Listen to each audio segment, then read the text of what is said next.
Sometimes we fight for our limitations unconsciously because we're scared, thinking if I really go for what I want, I'll fail. But this fear will keep holding us back unconsciously to protect ourselves if we don't address it. Watch as I coach somebody in first dropping her limiting stories so she can feel empowered and as a result be more successful. My question is, how can I launch my coaching business while I still have my old career that I'm doing to make money to keep us going? I have no help with kids. So I have kids, I have 2 dogs, I have the house, I have, right now I'm working 18 records in the music business. And I have no time. I'm my time is so strapped that it's making me nuts. Yeah. So I find that, can I just offer some direct feedback? Absolutely, yeah. Great. I find that one way the ego keeps itself small is saying, I don't know how, or I don't have enough time. Right. And so I think it's just being really honest with ourselves about what it is we really want. Because you could tell me the voice, you just kind of gave me a limited story, essentially. Yes. Mm-hmm. And it's well, how do you fix it? And it's, and rather than trying to convince you or give you strategy around top of a pretty well-defined story about how you can't do this, right? Kind of arguing for your limitation in that, right? And so naming that will help you give, I'm choosing this story. Yes, that's true. And so it's if you were to choose a different story. Right.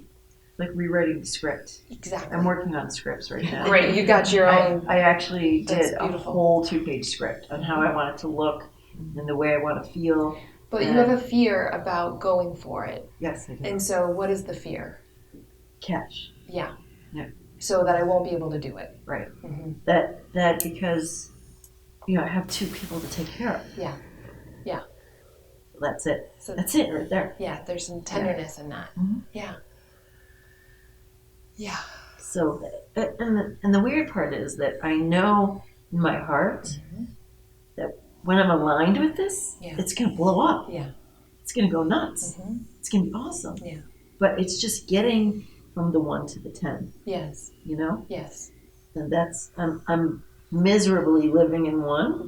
The notice. That's huge insight right there. Yeah. I really want to acknowledge that. Miserably living in 1. Yeah. It's so heavy. I hear that. Yeah. Ugh. Yeah. So. I'm sick of it. Right. Yeah. So where's the heaviness in your body right now? So let's just take a moment just to be with this in your chest. If we just suspend any judgment, just breathing in and just presencing that feeling.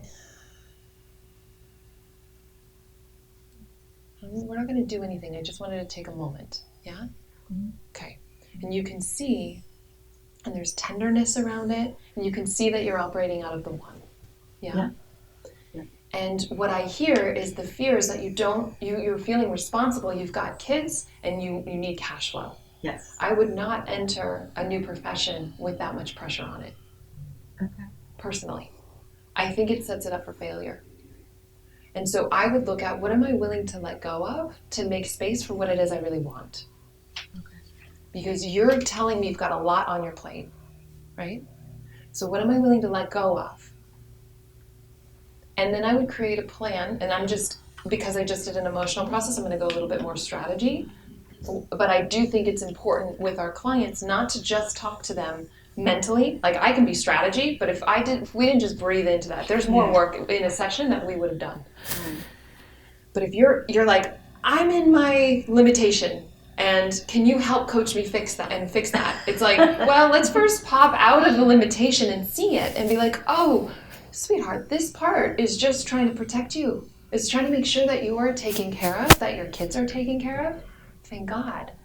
Maybe there's another way to take care of your needs and your being a responsible parent without using fear to motivate you into action. And so it's okay, so the first thing, which is huge, is you just seeing, that's a story I tell myself because I'm scared. And moment to moment, you have a choice to feed that story or just to see it or to starve it. Yeah, good diet. And it's like you weaken the pattern every time you make a different choice. So that's empowered. You are empowered. And your empowered choice may be to say, right now, I'm choosing to tend to the finances of what I've already nurtured, an income, and build my practice on the side. And then once it gets to that tipping point, or once my kids are gone, I'll go full stream with this. My kids are only 9. Okay. Take a while. So then I would what I love about money is that it is specific. It is clear. You know the level of income you need, and then you can get creative. So the mind is not that intelligent, right? So it's like, it will find evidence for anything it believes. Right. So if you say, I would like to create an extra $100,000, then it's going to start thinking of ways to do that.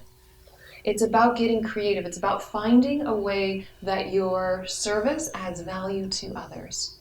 You can always be creative, but you will not be creative from the position of feeling in your limiting story. Right. You will not feel your power in that. So that's why we're shifting out of it. You're recognizing when it comes up without judgment. It's like, oh, that's just the part that wants to keep me safe. It wants to make sure that I'm doing good, I'm taking care of myself. And then from there, it's like, what are some resourceful ways that I can create money? Because I would not encourage you to go into it with that level of pressure of needing to make X amount. Because then it will just be, it is failure at that point. You were setting yourself up for failure. Yeah.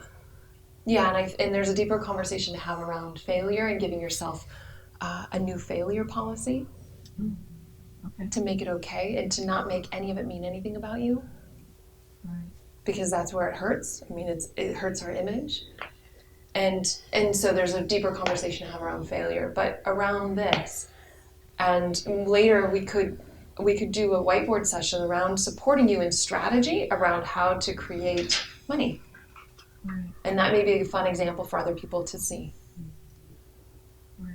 But for now, what I would encourage is to notice when you're in that train of thinking, when you're fighting for your limitation. Notice when you're there, and you can say, what do I choose? And if you choose to share your story, fine. But if you choose not to, you weaken it. You feel your power. And from there, you can get creative with a strategy plan around an exit plan, around creating clients from that place of abundance and service and generosity rather than fear, lack, and limitation. Awesome. So does that help? Yeah, it helps a lot. Okay. It really does. You can do this. But I know the limitation can't. That's the thing. But the limitation needs to talk to the one that knows. Right. The 1 in the 10. It's being. There's a disconnect. There's a disconnect, and so those two need to connect, and then from there you can create a strategy. Or we can just dive into supporting you and making some money, because that's just a fun conversation to have. Yeah. And I'm sure it would support you guys. Sure. Yeah.